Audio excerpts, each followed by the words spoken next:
Hello viewers, welcome back to SVTech Tamil. நம்ம இன்னைக்கு வீடியோல என்ன பார்க்க போறோம்னா நம்ம C# ல என்னென்ன ஆபரேட்டர்ஸ்லாம் யூஸ் பண்ணுங்கறத பத்தி பார்க்க போறோம். சோ இப்போ ஆபரேட்டர்னா என்ன, அது எதுக்கு யூஸ் ஆகலாம்ங்கறத பத்தி பார்க்கலாமா?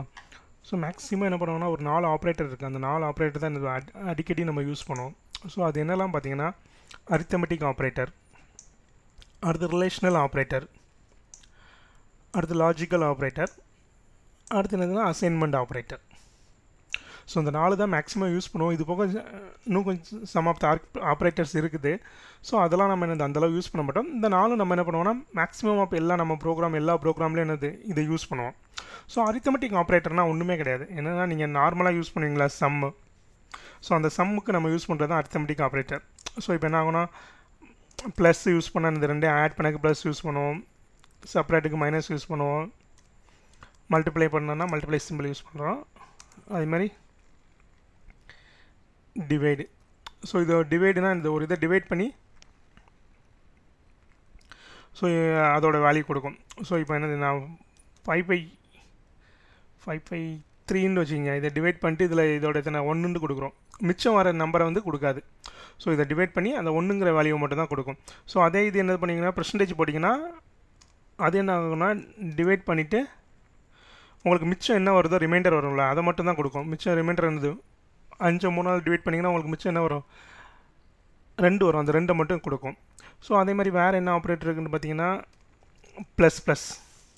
ஸோ இது எதுக்கு யூஸ் பண்ணுவாங்கன்னா ஒரு வேரியபிளை போட்டுட்டு நேற்று வேரியபிள்லாம் என்னென்னு பார்த்தோம்ல அந்த வேரியபிள் கிட்ட நீங்கள் ++ன்னு போட்டிங்கன்னா அதோட என்ன வேல்யூ இருக்கோ அதிலேருந்து ஒரு வேல்யூ இன்க்ரீஸ் பண்ணிடும்.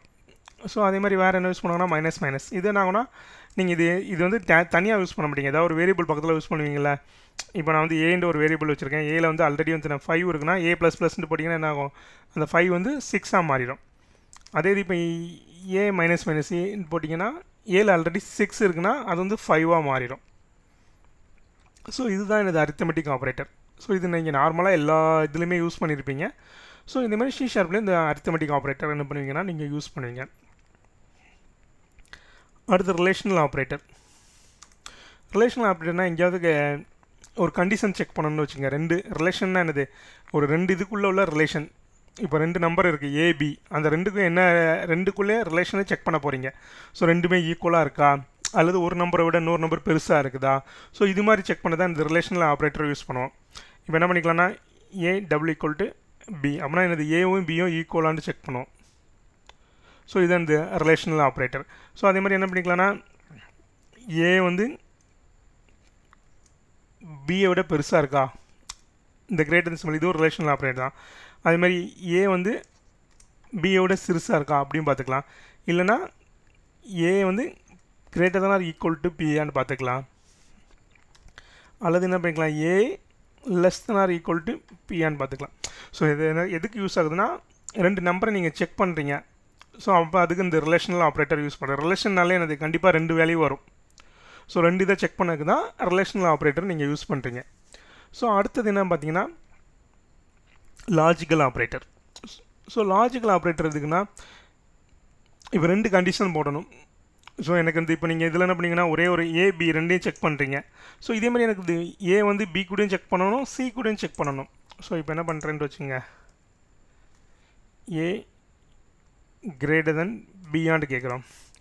அதே மாதிரி அண்டு இந்த டபுள் அண்டு சைன் போட்டிங்கன்னா தான் அண்ட் ஆப்ரேட்டர். A >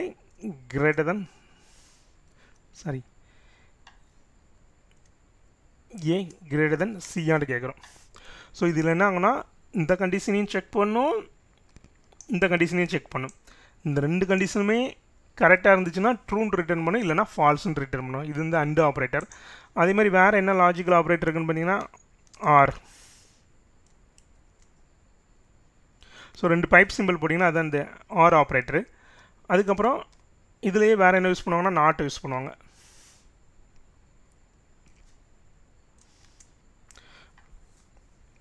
அண்டு ஆறு நாட். ஸோ இதுதான் என்னது லாஜிக்கல் ஆப்ரேட்டர்னு சொல்லுவாங்க. ஸோ 2 இதை கன்கானெக்ட் பண்ணிக்கலாம். இப்போ வந்து ஆண்டு போட்டிங்கன்னா 2 கண்டிஷனுமே ட்ரூவாக இருக்கணும். அதே இது ஆர் போட்டிங்கன்னா அதில் ஏதாவது ஒன்று ட்ரூ ஆனாலும் ஆன்சர் வந்து ரிட்டன் ட்ரூன்னு பண்ணும். அதே இது இந்த நாட் போட்டிங்கன்னா ட்ரூவாக இருந்துச்சுன்னா அதை ஃபால்ஸ்ன்னு ரிட்டர்ன் பண்ணும், ஃபால்ஸ் இருந்ததுன்னா அதை ட்ரூன்னு ரிட்டர்ன் பண்ணும். ஸோ இதுதான். ஸோ அடுத்து அசைன்மெண்ட் ஆப்ரேட்டர். ஸோ இப்போ அசைன்மெண்ட் ஆப்ரேட்னா என்ன பண்ணிக்கலாம்னா ஒரு வேல்யூவை நீங்கள் இதுக்கு இன்னொரு இதுக்கு அசைன் பண்ணணும். இப்போ நான் ஏ ஈக்குவல் டு பின்னு வச்சிங்கன்னா இப்போ பியில் வந்து ஏல 5 இருக்குது, பியில் 10 இருக்குன்னா ஏயோட வேல்யூவும் 10 ஆயிரும். ஸோ நீங்கள் அசைன்மெண்ட் போனதுக்கப்புறம் என்ன ஆகும்னா ரெண்டோட வேல்யூவுமே ஈக்குவல் ஆயிரும். ஸோ பியில் இருக்க வேல்யூ எடுத்து அப்படியே என்ன பண்ணிக்கிறீங்கன்னா ஏல அசைன் பண்ணிடுறீங்க. ஸோ இதில் என்ன பண்ணிக்கலாம்னா ஏ ப்ளஸ் ஈக்குவல் டு 3. ஸோ அப்போ என்ன பண்ணணும்னா ஏல 5 இருக்குன்னு வச்சுங்க. ஸோ அந்த 5 கூட 3 ஆட் பண்ணி அதை ஏல அசைன் பண்ணிடும். அப்போனா இந்த ஏவோட வேல்யூ 8 மாறிடும். ஸோ அதே மாதிரி என்ன பண்ணிக்கலாம்னா இதே மாதிரி எல்லா அரித்மெட்டிக் ஆப்ரேட்டரும் இதே மாதிரி யூஸ் பண்ணிக்கலாம். என்ன பண்ணிக்கலாம்னா ஏ மைனஸ் ஈக்குவல் டு 3. ஸோ ஏல 5 இருக்குது, அது என்ன ஆகும்னா அதை ஏலேருந்து 5லேருந்து 3 கழிச்சு மிச்சம் 2. அப்போனா ஏல என்ன இருக்கும் 2 தான் இருக்கும். ஸோ இதுதான் இந்த அசைன்மெண்ட் ஆப்ரேட்டர். இந்த அசைன்மெண்ட் ஆப்ரேட்டருக்கு என்ன பண்ணிக்கலாம்னா இந்த இதே மாதிரி ப்ளஸ்ஸுக்கு மாதிரி நீங்கள் ஸ்டார் யூஸ் பண்ணிக்கலாம், இந்த டிவைட் சைன் யூஸ் பண்ணிக்கலாம், இது யூஸ் பண்ணிக்கலாம். ஸோ இதெல்லாம் யூஸ் பண்ணி என்ன பண்ணிக்கலாம்னா அசைன்மெண்ட் பண்ணிக்கலாம். ஸோ இதுதான் எனது நார்மலாக யூஸ் பண்ணக்கூடிய ஆப்ரேட்டர்ஸ். ஸோ இதை மட்டும் ஞாபகம் வச்சுக்கிட்டீங்கன்னா என்ன பண்ணிக்கலாம்னா நம்ம பின்னாடி வர ப்ரோக்ராமில் எல்லாமே என்ன பண்ணிக்கலாம்னா பார்த்துக்கலாம். So arithmetic operator, relational operator, logical operator, assignment operator. So இது எல்லாமே என்ன பண்ணுவோம்னா நம்மளோட ப்ரோக்ராம்ஸில் யூஸ் பண்ணுவோம். நம்ம யூஸ் பண்ணும்போது என்னென்னங்கிறத உங்களுக்கு சொல்கிறேன். ஸோ நேற்று ப்ரோக்ராமில் நீங்கள் பார்த்தீங்கன்னா இதில் பார்த்தீங்கன்னா நம்ம வேரியபிள்லாம் பார்த்தோம். அந்த வேரியபிள் கீழே வந்து சில வேரியபிள்கள் என்னென்னா க்ரீன் கலரில் இருக்குது.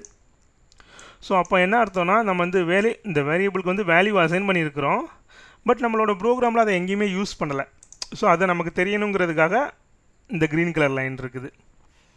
ஸோ நீங்கள் இதை எங்கேயாவது ஒரு இடத்துல யூஸ் பண்ணிட்டீங்கன்னா அந்த க்ரீன் அப்படி போயிடும். ஸோ நான் இப்போ இருக்கலாம் இது வந்து console.write லைன் இருக்குல்ல. ஸோ இதில் வந்து அடுத்த ஒரு லைன் போடுறேன்ட்டு வச்சுக்கோங்க. போட்டுட்டு அமௌண்ட்டை பிரிண்ட் பண்ணுறேன்ட்டு வச்சுக்கோங்க. அப்போ என்ன ஆகும்னா அந்த க்ரீன் லைன் வந்து நமக்கு இருக்காது. ஸோ இது வந்து நார்மலாக இது நம்ம ஒவ்வொரு ப்ரோக்ராமாக பண்ணும்போது நீங்களே ஈஸியாக தெரிஞ்சுக்குவீங்க. ஸோ இது ரிலேட்டடாக உங்களுக்கு எதாவது டவுட் இருந்துச்சுன்னா நம்மளோட கமெண்ட் செக்ஷனில் கமெண்ட் பண்ணுங்கள், நான் உங்களுக்கு ஹெல்ப் பண்ணுறேன். Thank you viewers.